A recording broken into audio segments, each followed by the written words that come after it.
Bismillahirrahmanirrahim. Assalamualaikum warahmatullahi wabarakatuh.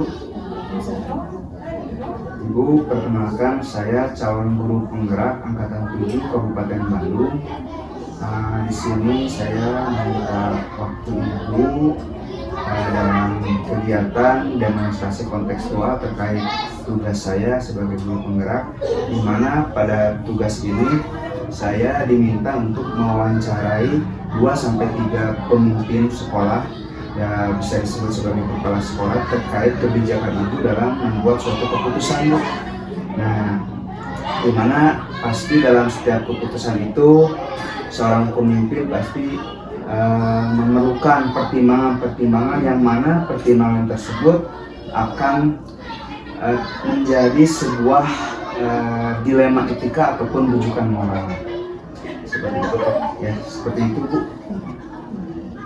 Baik, untuk pertanyaan yang pertama, Ibu, selama ini bagaimana Ibu dapat mengidentifikasi kasus-kasus yang merupakan dilema etika atau rujukan moral? Sementara ini yang Ibu terapkan dalam kepemimpinan Ibu dalam kegiatan di sekolah, diantaranya yang dimaksud dengan dilema etika yaitu apapun beratnya, tetapi kita sebagai pemimpin harus menegakkan apa yang ada dalam aturan sekolah atau dalam aturan kepemimpinan sebagai pemimpin buat guru-guru yang dipimpinnya. Walaupun secara berat hati, itu yang pertama. Kedua, kita punya juknis. Apa yang sesuai dengan juknis maka Ibu laksanakan, walaupun berat adanya sanksi atau apa. Nah, betul. Jadi pasti Ibu yang pertama mempertimbangkan dulu yang namanya juknis, Bu, ya, karena mungkin Ibu juga istilahnya sebagai aparatur sipil negara juga tidak mau terlepas dari juknis dan aturan. Baik, Bu, untuk pertanyaan selanjutnya, selama ini bagaimana Ibu menjalankan pengambilan keputusan di sekolah, terutama untuk kasus-kasus di mana ada dua kepentingan yang sama-sama benar dan yang sama-sama mengandung nilai kebajikan. Nah, seperti apa Ibu istilahnya menjalankan keputusan itu, Bu? Kalau untuk keputusan itu misalnya yang dimana Ibu memberikan keputusan itu benar, tetapi mereka atau guru sendiri menganggap apa yang dia laksanakan juga benar, itu adanya kontroversi antara guru membenarkan dengan argumennya sendiri, sementara Ibu juga membenarkan dengan keputusan Ibu sendiri. Akhirnya diambil jalan tengah mungkin. Nah, itulah kembali kepada hati nurani Ibu sebagai pemimpin, bagaimana mensiasati agar tidak terjadi clash di antara Ibu dan guru-guru itu. Betul, berarti Ibu dalam setiap keputusan itu pasti mengambil yang namanya paradigma dilema etika, di mana dilema etika itu ada yang individu lawan kelompok, kemudian ada rasa keadilan lawan rasa kasihan, kemudian kebenaran lawan kesetiaan, dan jangka pendek lawan jangka panjang. Nah, untuk pertanyaan selanjutnya, Bu, langkah-langkah atau prosedur seperti apa yang biasa Ibu lakukan selama ini dalam pengambilan keputusan? Yang pertama, sebelum Ibu memutuskan dulu, melihat dulu kasusnya apa dulu. Nah, kalau misalnya kasusnya ini misalnya adanya tidak menyalahi juknis, berarti Ibu mengambil keputusan yang pertama. Misalnya ada seseorang guru yang mempunyai masalah, misalnya itu pertama Ibu kan bukan menegur, mengingatkan dulu. Setelah diingatkan baru dikasih penjelasan bahwa itu tidak boleh dilaksanakan seperti itu karena juknisnya seperti itu. Kemudian baru kalau misalnya dia sudah tidak bisa dengan teguran, dengan peringatan, maka adalah sanksi yang pertama, karena apalagi sebagai guru PNS, makanya sanksi yang terakhir yang harus diberikan. Baik, tetap ya, Bu, Ibu masih berpegang teguh bahwa yang namanya Ibu sebagai pemimpin tetap, apalagi melihat pengakuan Ibu sebagai PNS, tetap aturan yang harus dilakukan. Pertanyaan selanjutnya, hal-hal apa saja yang selama ini Ibu anggap efektif dalam pengambilan keputusan pada kasus-kasus dilema etika yang seperti Ibu katakan tadi, bahwa Ibu tetap mempertimbangkan, kadang-kadang mungkin menurut Ibu benar, tapi ada saja mungkin anak buah Ibu yang kurang setuju atau misalkan ada pandangan lain gitu Bu ya. Jadi hal apa saja yang menganggap Ibu efektif dalam pengambilan keputusan tersebut? Yang pertama adalah pendekatan. Kalau secara etika kita adanya pendekatan kekeluargaan dulu, itu yang pertama. Kalau kita merangkul guru-guru, walaupun misalnya adanya kasus seperti apapun, tidak ada kasus yang tidak bisa diselesaikan kalau kita melaksanakan secara kekeluargaan dulu. Seandainya secara kekeluargaan tidak bisa diselesaikan, maka mungkin ya diaturkan itu. Kemudian hal-hal apa saja yang selama ini merupakan tantangan Ibu dalam pengambilan keputusan pada kasus-kasus tersebut? Tantangannya, apakah Ibu merasa bahwa setiap Ibu masih memikirkan, wah kalau misalkan saya ambil keputusan ini, apakah saya akan judge oleh anak buah Ibu atau bagaimana, tantangannya seperti apa gitu? Memang kalau secara pribadi, apapun yang kebijakan, kalau misalnya kita memberikan kebijakan, kalau misalnya dia tidak paham, maka akan adanya bentrok antara kepala sekolah dan guru. Tapi kalau kita menjelaskan dengan kebijakan tersebut, maka tidak akan terjadi apa-apa. Betul, jadi memang ya namanya pemikiran seseorang itu pasti akan berbeda-beda. Maksud kita itu baik gitu Bu ya. Mungkin tanggapan orang ada yang belum menangkap secara lebih karena mungkin dari pribadinya masing-masing berbeda pemahaman, tetapi Ibu pasti dengan sabar untuk dan menjelaskan, memberikan pemahaman kepada mereka bahwa hal-hal seperti ini yang harus kita jalankan itu, sehingga tidak akan adanya misalnya Ibu memberikan sanksi atau apapun kalau seandainya dia melaksanakan tugas dengan benar. Kemudian apakah Ibu memiliki sebuah tata kelola atau jadwal tertentu dalam sebuah penyelesaian kasus tersebut dalam setiap pengambilan keputusan? Ada misalnya kalau misalnya kita secara yang biasa dilakukan, misalnya kalau misalnya Ibu sudah memberikan aturan misalnya di sekolah itu seperti ini, Ibu memperhatikan selama 1 bulan, 2 bulan guru tidak melaksanakan, apakah keputusan Ibu itu terlalu berat, maka Ibu evaluasi kembali, atau mereka itu diberi pemahaman apakah keputusan Ibu itu terlalu berat atau mereka memang belum paham. Berarti mungkin ada jadwal seperti rapat mingguan, terutama rapat bulanan rutin itu harus ada. Berarti ada tempat yang disediakan oleh Ibu begitu. Baik. Untuk pertanyaan selanjutnya Bu, bagaimana bentuk atau prosedurnya yang dijalankan? Mungkin tadi Ibu sudah menjelaskan Bu ya, bahwa Ibu bisa menjalankan dalam waktu bulanan gitu ya.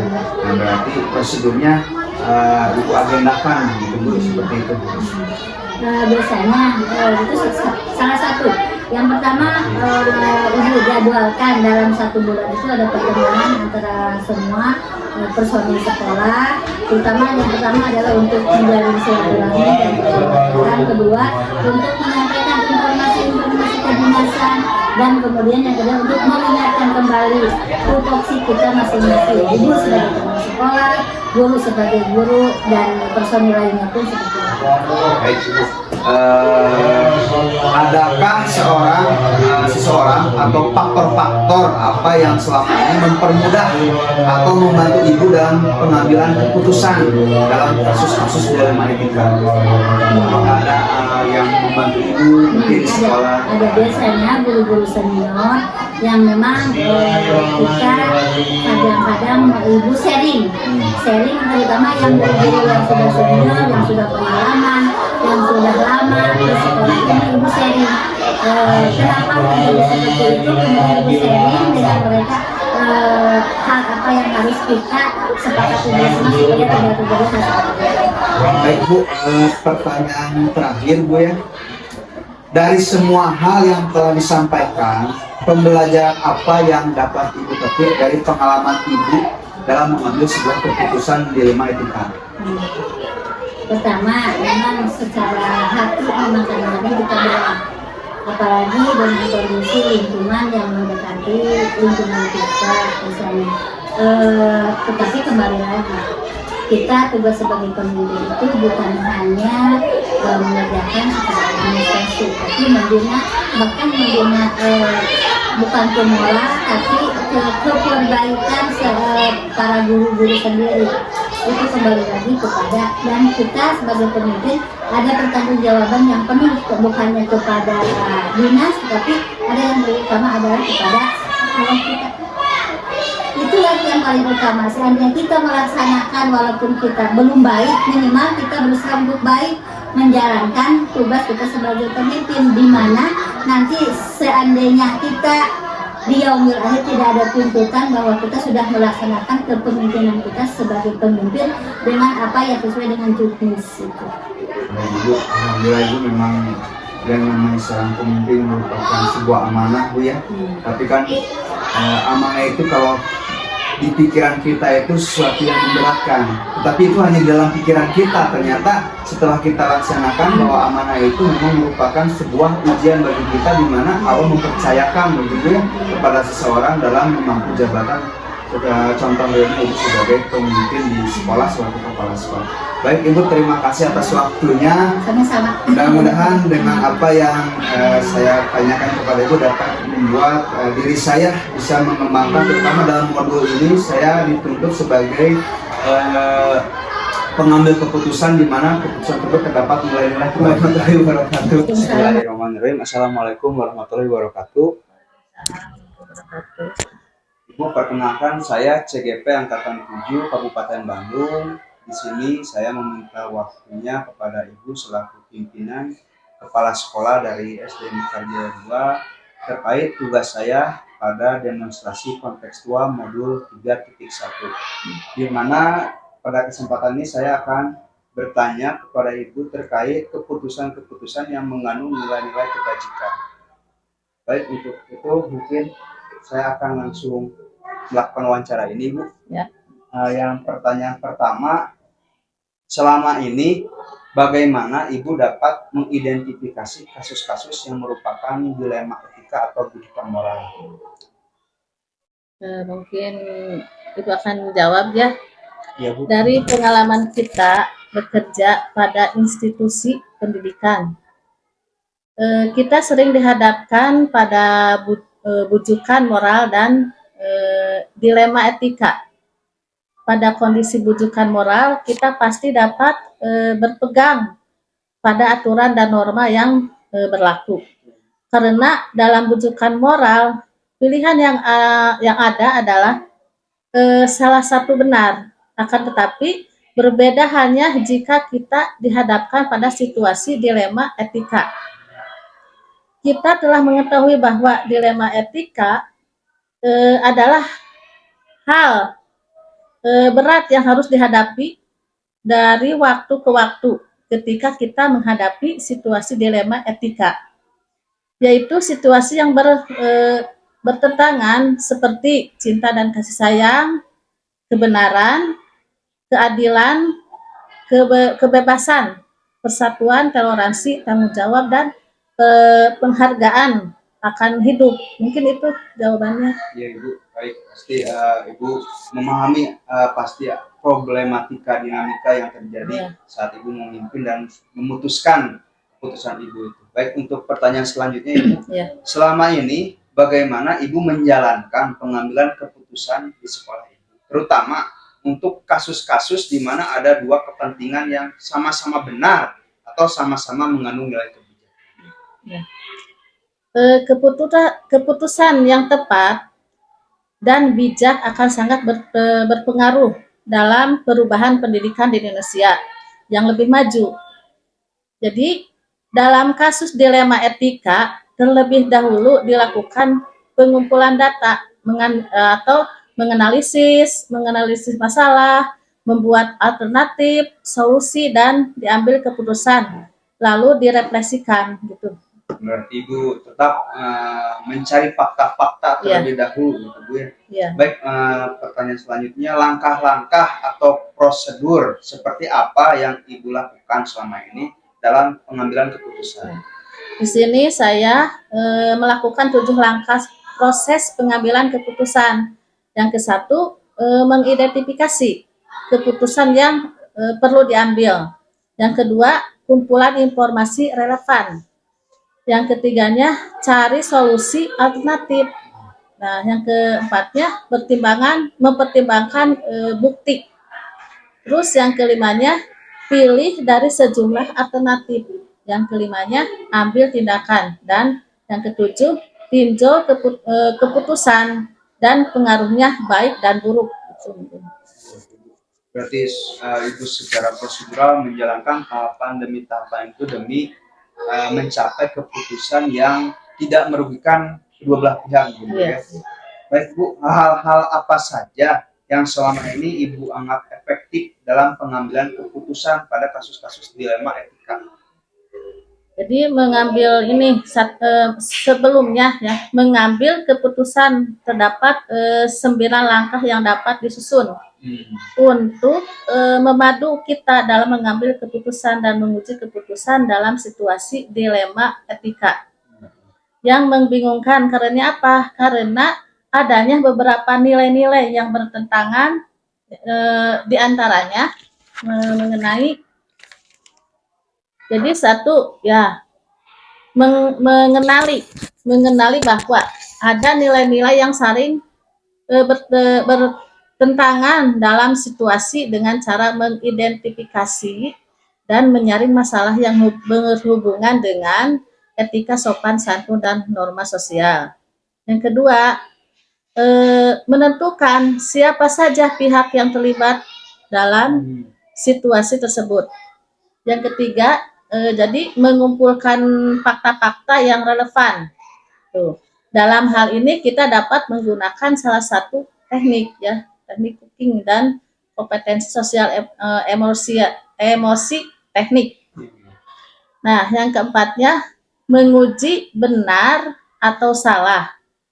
Dalam hal ini dapat kita lakukan menggunakan uji legal, uji regulasi atau standar profesional, uji intuisi, uji halaman depan, dan uji panutan atau idola.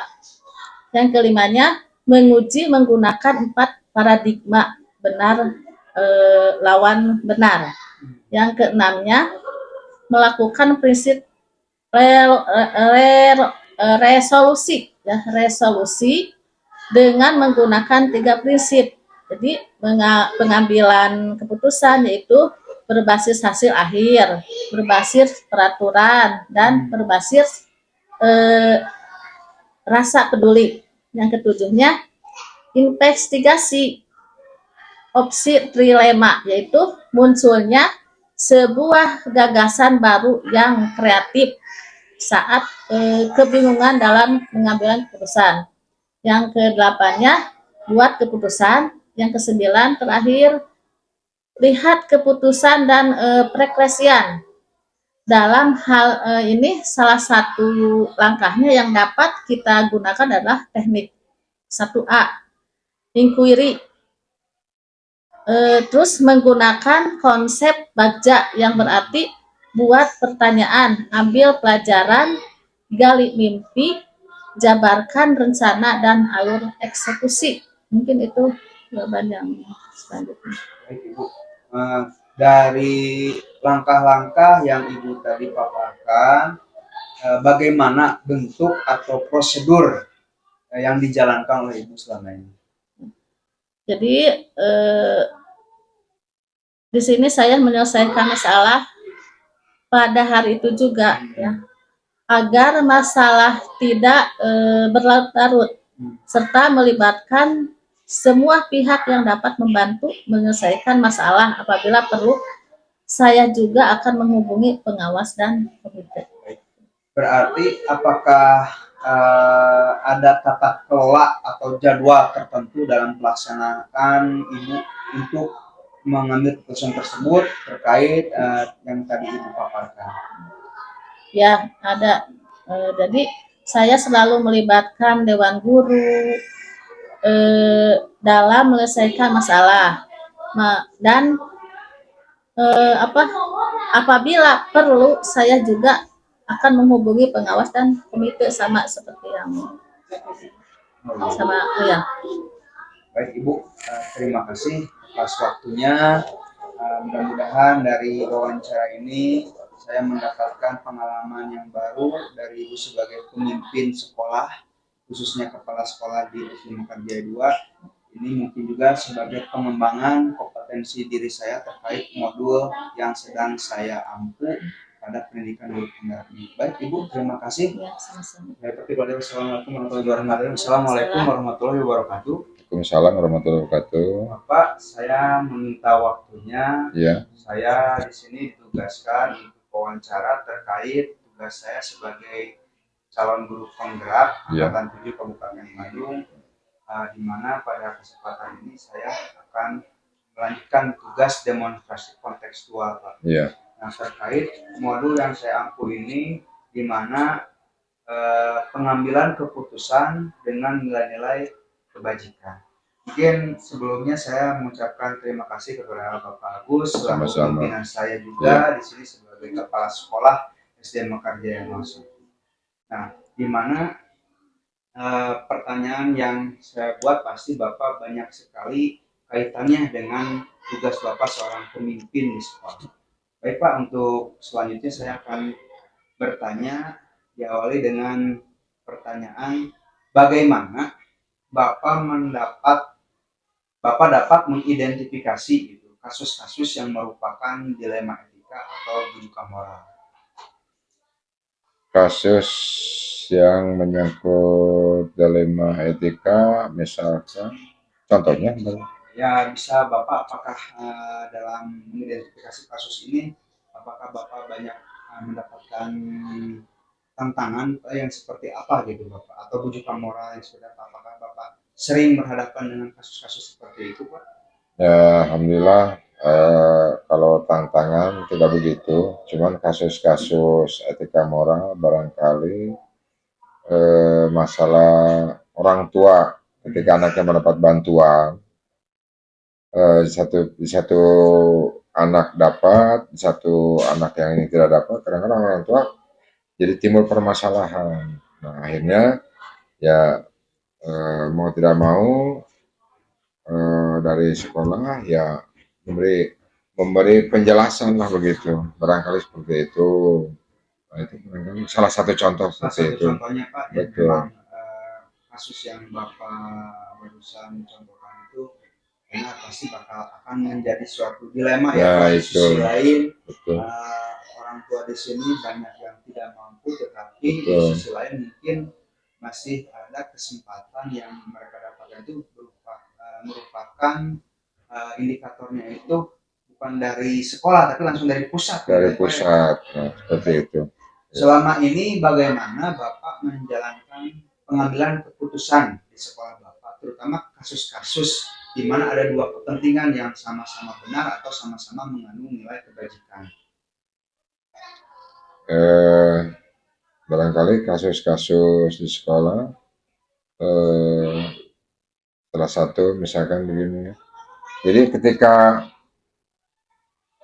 rapat guru, masalah pembagian tugas, kebetulan di SD kita itu kan SD Mekarjaya 1 ini 6 romo cuma ada 3 kelas.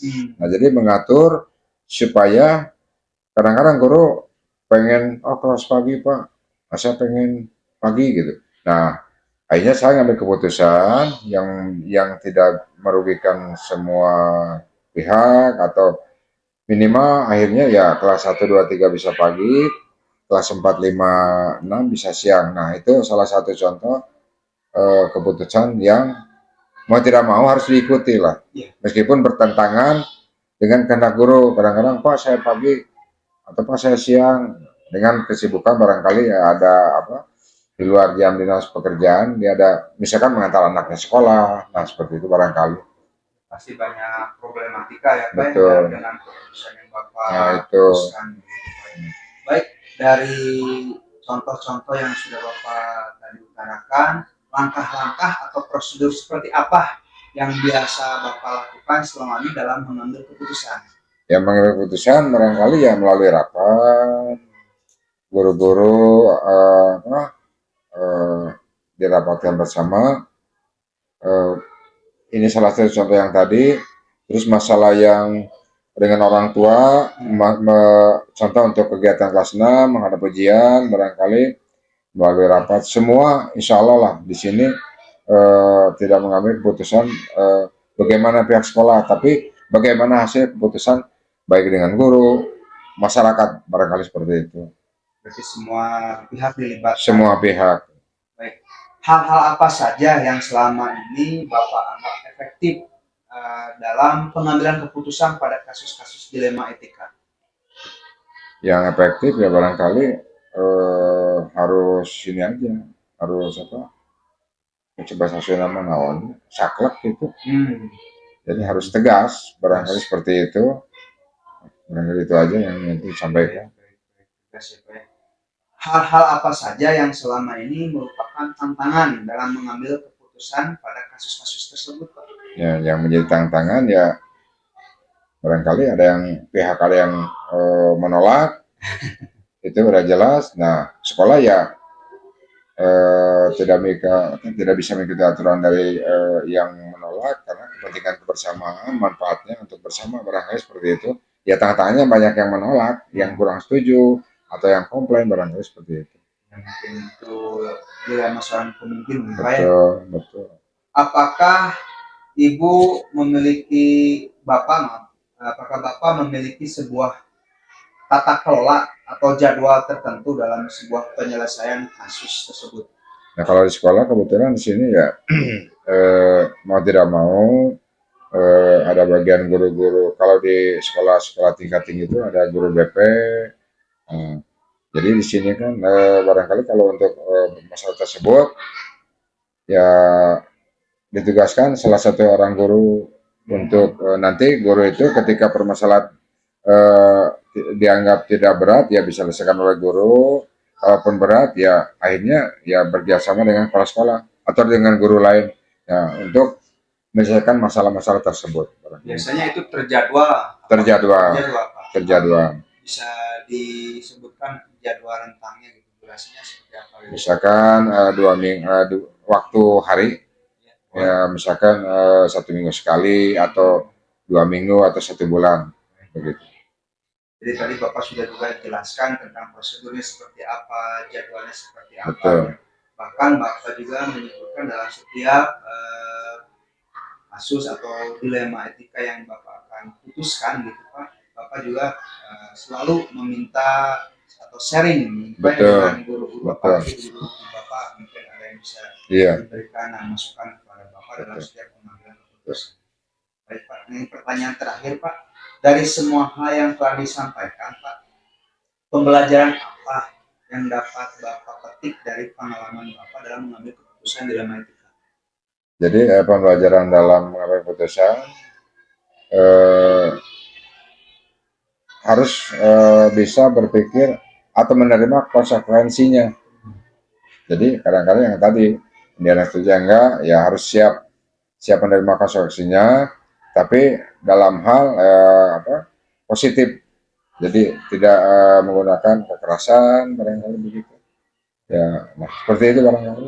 Baik Pak, terima kasih. Jadi memang mudah-mudahan dari apa yang sudah saya tanyakan kepada Bapak, kemudian Bapak menjawab pertanyaan-pertanyaan satu demi satu, ini dapat membuat saya menjadi semakin bertambah lagi ilmu dan pengalaman. Amin. Mudah-mudahan dalam pendidikan guru penggerak ini dengan adanya demonstrasi kontekstual ini saya menjadi lebih paham dan mantap dalam memahami bagaimana cara-cara seorang pemimpin mengambil keputusan yang sesuai dengan nilai-nilai kebajikan. Baik Bapak, terima kasih atas waktunya.